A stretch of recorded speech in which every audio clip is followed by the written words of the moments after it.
litablighi syara'illah hidayatan.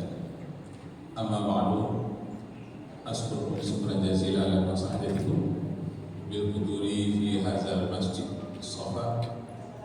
Sa'ufasiru alaikum khutbati ala lughatil Indonesia khususan. Arju minkum afwan in wajadtum fiha khata'at. Kajian kita pada hari ini tentang budaya bersih. Bersih lahir, bersih batin, bersih rohani dan jasmani. Itu dibudayakan, dibiasakan dalam kehidupan kita sehari-hari. Dibudayakan itu artinya menjadi pakaian kita sehari-hari. Nah, Bapak Ibu kaum muslimin yang berbahagia, di dalam Al-Quran Al-Karim surat Al-Mudaththir ayat yang ke-74, wasiyabaka fattahhir, dan hendaklah pakaian kamu bersihkan, wa rujza fahjur, semua yang kotor-kotor harus kamu hilangkan. Surat Al-Mudaththir surat 74 ayat ke-4 dan ayat yang ke-5. Itu dasarnya. Kalau yang lain, innallaha yuhibbut tawwabin wa yuhibbul mutatahhirin. Allah cinta kepada orang yang taubat dan cinta kepada orang yang selalu bersih. Nah, orang yang bersih, pertama bersih rohani dulu. Bagaimana bersih rohaninya? Ada tiga yang harus dia cuci, dia hilangkan dari dirinya, yang disebut dengan thalathun muhlikat.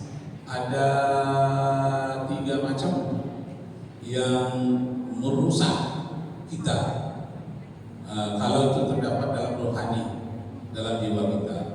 Yang pertama namanya hawa muttabi'un, orang yang tidak mengendalikan hawa nafsu. Itu kotor rohaninya, karena itu harus dibersihkan. Kalau itu terdapat di dalam dirinya, jiwanya menjadi kotor. Nah, dalam hadis itu dinyatakan hawa muttabi', hawa nafsunya yang dia ikutkan saja tanpa kendali. Nah, itulah perlunya puasa Ramadan ini. Puasa itu dalam rangka pengendalian hawa nafsu. Itulah dilatih melalui Ramadan dan amal-amal lainnya, bukan hanya melalui puasa saja. Nah, yang kedua yang kita bersihkan itu adalah sukhud mutta'ud. Sukhud itu artinya kikir, yang keterlaluan. Nah, ini sakit rohani juga itu. Orang yang kikir itu kadang-kadang bukan hanya kikir kepada orang lain, dia akan kikir juga kepada dirinya sendiri.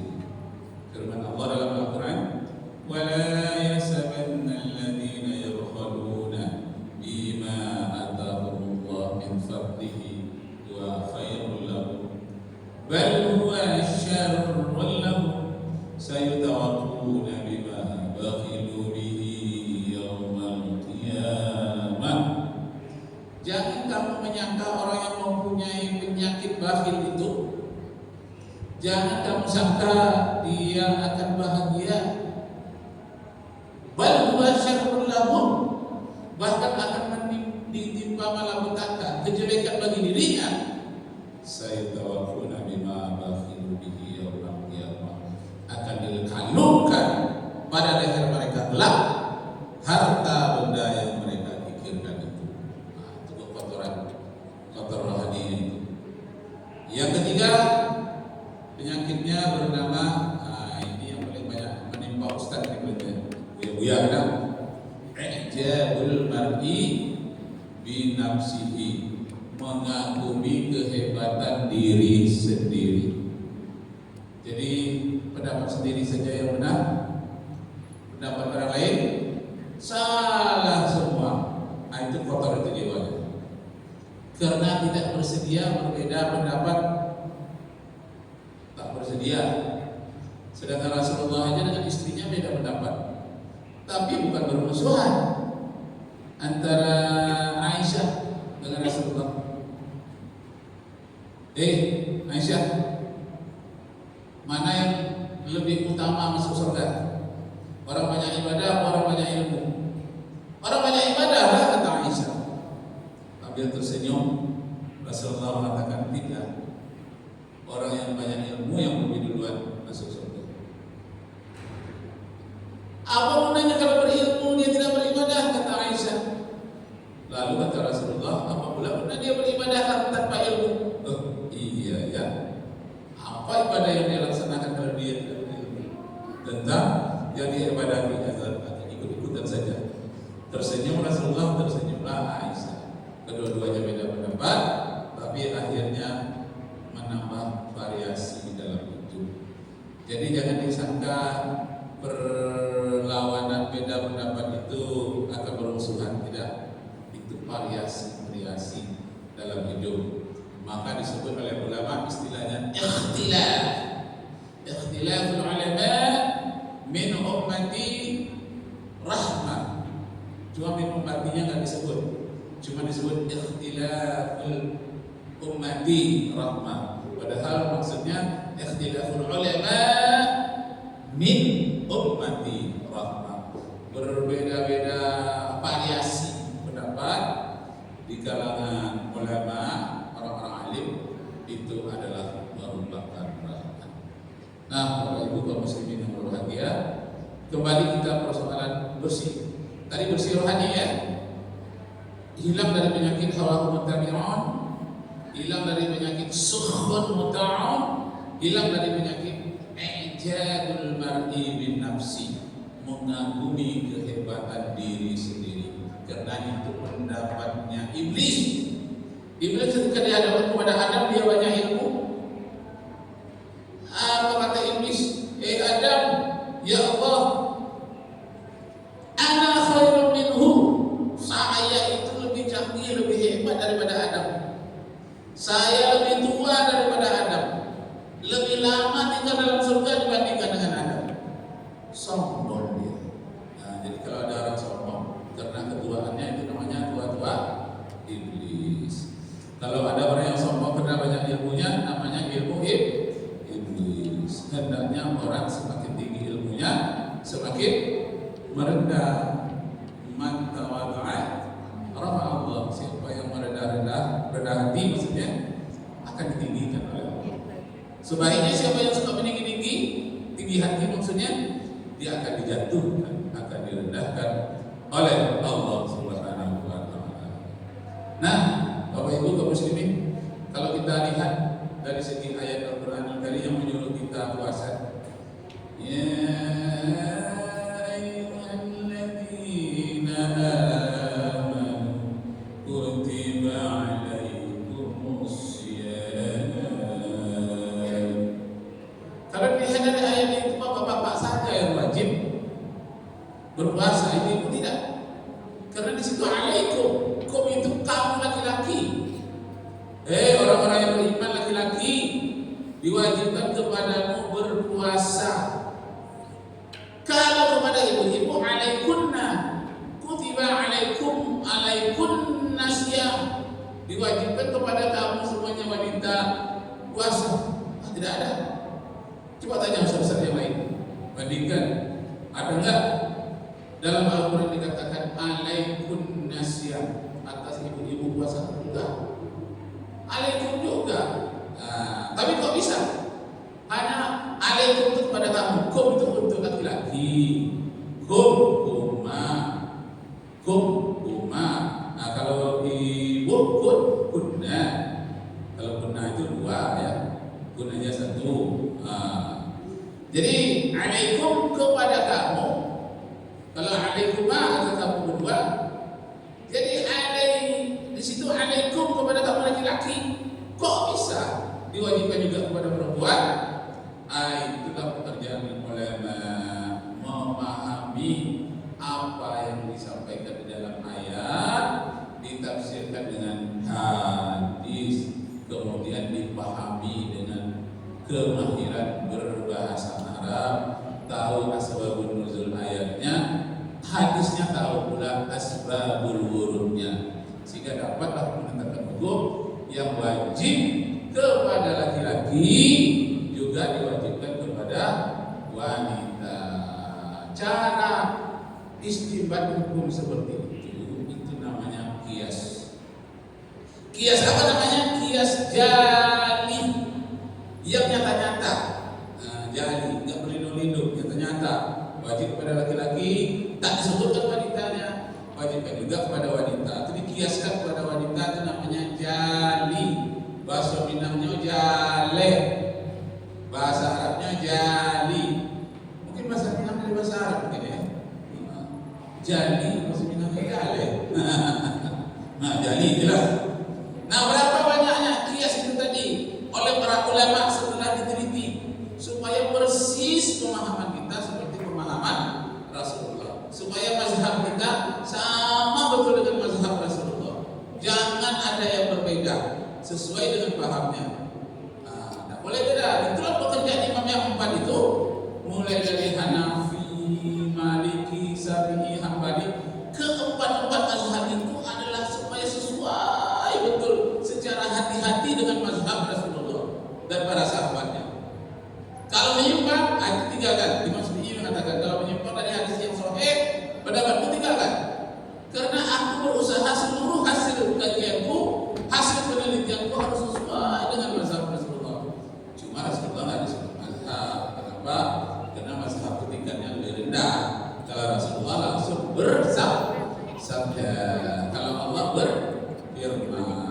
Nah, tapi maksudnya sesuai dengan pendapat Rasulullah. Imam Syafi'i, Hambali akan mengambil satu hadis, takkan diterapkan kalau tidak sesuai dengan mazhab Rasulullah, tak sesuai dengan sabda Rasulullah. Nah, jadi setelah teliti oleh para ulama, kias tadi itu yang dikenakan kepada laki-laki, dikenakan juga perempuan, itu kiasnya itu ada 10 macam menurut ulama. Supaya persis seperti Rasulullah, dikajilah kias tadi 10 macam. Namanya satu kias aulawi, yang kedua kias musyawi, artinya bersamaan. Yang ketiga kias adna, namanya yang lebih rendah. Nah, yang keempat tadi ini kias jali, jelas-jelas wajib untuk laki-laki, wajib juga untuk perempuan. Yang keempat itu kenanya kias jali. Yang kelima kias khafi. Khafi ini tersembunyi, tidak jelas, tapi tercakup di dalamnya, yang maksud dengan mafhum mukhalafah, paham yang terkandung ada di belakangnya.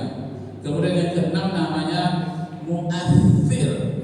Ya, ada kias mu'athir, berbekas, artinya ada bekas-bekasnya sama. Kemudian yang ketujuh kias mulaim.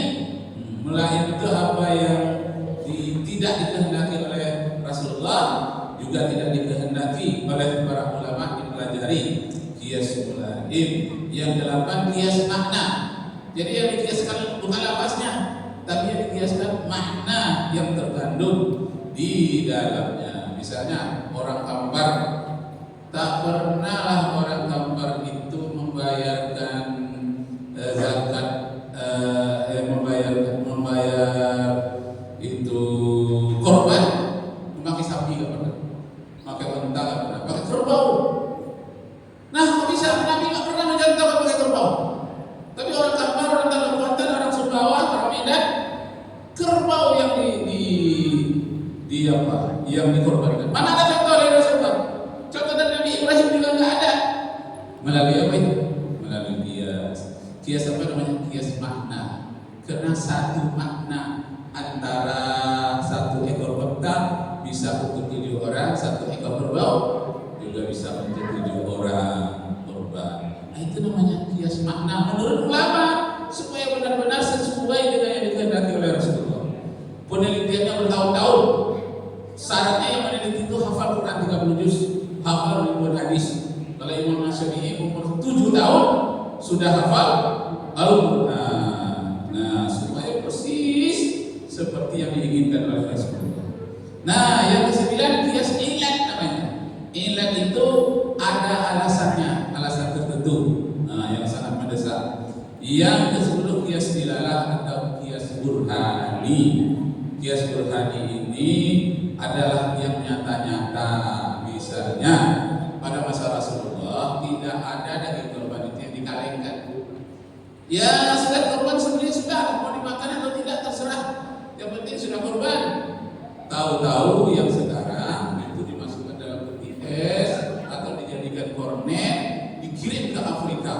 Karena di Arab sudah tidak memerlukan lagi, dikirim ke Afrika kepada orang-orang yang miskin di sana hidupnya menderita. Nah itu namanya kias burhani. Diteliti boleh.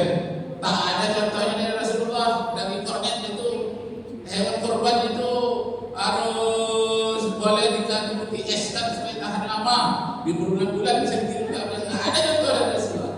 Tapi ada contohnya secara burhani, secara kenyataan. Nah itu sifatnya.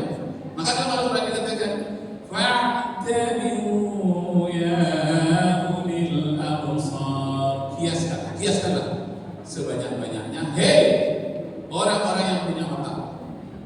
Kalau tidak nanti kurban kita nggak sah. Kenapa kita pakai bahasa Indonesia? Sedangkan Rasulullah tidak pernah pakai bahasa Indonesia. Padahal itu ibadah mahdoh. Khutbah Idul Fitri, khutbah Jumat, tak pernah Rasulullah memakai bahasa Indonesia. Apakah Rasulullah tidak tahu nanti umat Islam terbanyak di Indonesia? Tahu Rasulullah. Tapi kenapa Rasulullah tidak praktekkan bahasa Indonesia? Nah, ada nanti kias burhaninya. Nanti akan ada kias karena mengertinya orang Indonesia hanya dengan bahasa Indonesia, orang Arab dengan bahasa Arab, maka kata ini dikatakan khatibun nasa ala qadri uqulihim. Berkhutbah kamu, ceramah kamu terhadap orang sesuai dengan bahasanya, sesuai dengan tingkat berpikirnya. Nah, berapa hebatnya itu, luar biasa. Nah, Bapak Ibu kaum muslimin yang berbahagia, kembali kita kepada apa yang disebut dengan budaya bersih, termasuk makanan kita harus bersih. Bapak Ibu hati-hati makan ayam potong kalau di daerah sana. Saudara ini saya tidak tahu arah ke sana. Ada ayam potong itu yang haram kita makan.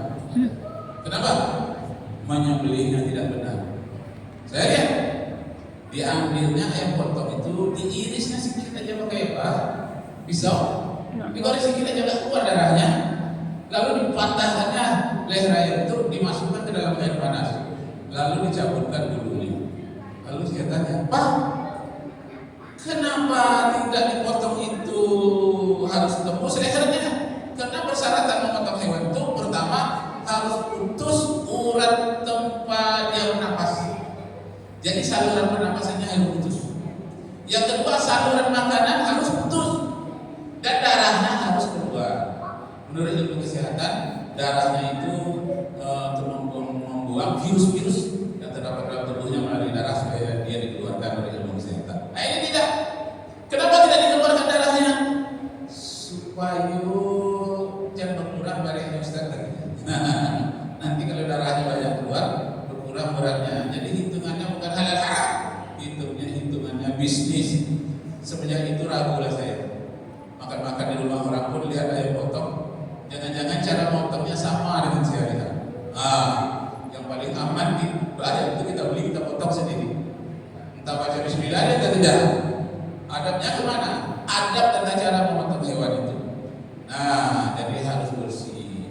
Yang kita makan harus bersih. Walaupun ayam itu halal, tapi cara memotongnya tidak benar, jatuhnya kepada haram. Ya kan, hadis Nabi banyak orang tak peduli kadang-kadang hal seperti itu. Begitu juga memotong sapi. Memotong sapi karena rumah saya ada rumah potong yang cipta karya. Jadi ada orang yang memotong hewan itu, hewan sudah dipotong masih hidup, dia masih bergerak-gerak, dia sudah ditanggalkan kakinya. Masih bergerak-gerak sudah tanggal kaki depan kaki belakang, tak boleh, itu zalim. Tunggu dia tak bergerak lagi, waktu itu mati baru dipotong kakinya. Itu zalim, haram hukumnya. Kita menyembelih hewan tidak boleh menzalimi dia, baik itu ayam maupun sapi. Sebenarnya itu ragu pula lah saya ini.